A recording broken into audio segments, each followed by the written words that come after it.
यह सच्चाई है आपदा को अवसर में बदलने की। यह सच्चाई है जिद्द को पूरा करने की। यह सच्चाई है गांव को गढ़ने की। यह सच्चाई है बिहार से पलायन के कलंक की कालिख को साफ करने की। यह सच्चाई है शेखपुरा जिले के सदर प्रखंड के मेहुस गांव के राम माधव की। राम माधव ने 2013 में कोल्हापुर से टेक्सटाइल इंजीनियरिंग की पढ़ाई की, फिर सामान्यतः निजी कंपनी में नौकरी की। उसके बाद 2019 में कोरोना ने दस्तक दी और नौकरी के साथ साथ भविष्य के सपने भी छिन गए। उसके बाद राम माधव गांव आ गए। अब प्रधानमंत्री के रोजगार योजना और आपदा को अवसर में बदलने के संकल्प से प्रेरणा ली। उसके बाद अपने टेक्सटाइल इंजीनियरिंग की नौकरी से मिले अनुभव से गांव में ही सिलाई की कंपनी लगाने का संकल्प की। सरकारी सहायता से 15 सिलाई मशीनों और कामगारों के साथ शुरू की गई यात्रा आज 150 मशीनों और 150 कामगारों को रोजगार दाता 1.5 करोड़ का वार्षिक कंपनी टर्नओवर वाली कंपनी बन गई। आज यहां घरेलू महिलाओं को रोजगार मिला है। हरियाणा, दिल्ली से लौटकर लोग घर में काम कर रहे। राम माधव ने बताया कि यहां बिहार के पूर्णिया, नालंदा, पटना, नवादा सहित कई जिलों के प्रशिक्षित कामगारों को रोजगार मिला है। यहाँ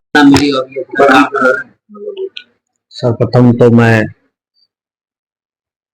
आप लोग का शुक्रिया अदा करता हूं कि आपके द्वारा हम लोग को प्रेरणा मिलती है कि कैसे गांव समाज में इन लोगों महिलाओं को काम से जोड़ा जाए, इन लोगों को 2 रुपए का आमदनी दिया जाए। तो हमारी प्रेरणा का जो स्रोत है वो रूरल डेवलपमेंट से ही हमको मिला है।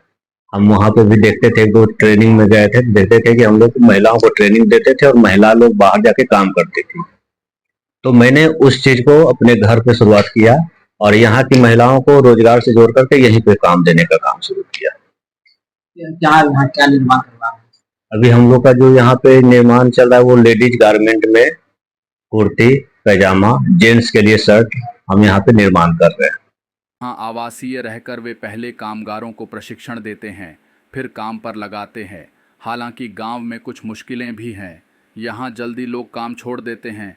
पर्व, त्योहार, खेती इत्यादि के लिए छुट्टी बहुत लेते हैं। इससे परेशानी है। अभी यहाँ के लोग शुद्ध प्रोफेशनल नहीं हुए हैं, धीरे धीरे हो जाएंगे। बताया कि यहाँ 80% महिलाओं को रोजगार मिला है। साथ ही बताया कि आदित्य बिड़ला कंपनी का बड़ा सहयोग रहा जिससे वह टिक सके। शुरुआत में नुकसान हुआ, फिर बिड़ला कंपनी में अधिकारी नवादा जिला निवासी धर्मेंद्र कुमार से बातचीत हुई। वे बिहार को आगे बढ़ाने के संकल्प में सहयोग किया। कंपनी से समझौता हुआ। कंपनी ही कपड़ा सैंपल देती है, सिलकर कंपनी को भेज देते हैं। यहाँ कुछ मुश्किलें हैं। बिहार में छोटा काम करने के लिए डाई मशीन नहीं है।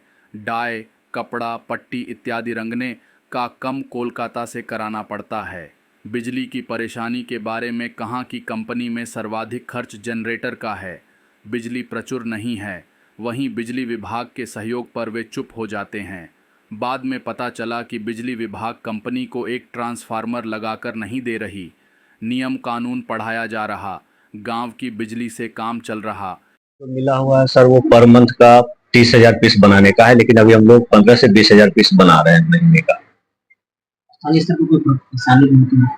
स्थानीय स्तर पे परेशानी होती है, बिजली की सुविधा है नहीं हो पा रही है, उस पर हम लोग लगे हुए हैं। आश्वासन भी मिला है बिहार सरकार से। हम लोग SIP योजना से जुड़े हुए हैं, उद्योग विभाग से मिलता है, उसमें हम लोग ने अपनी बात को रखा है कि यहाँ पे गांव में जो रूरल डेवलपमेंट को आगे बढ़ाना है, रोजगार देना है, तो जो जो खामियां मुझे दिखती है मैं उनको बताता हूँ और वो भरसक मदद करते हैं कि उसको सोल्व किया जाए। और उनका बहुत बड़ा सहयोग है कि हम यहाँ पे अभी इस स्तर पे काम कर रहे हैं।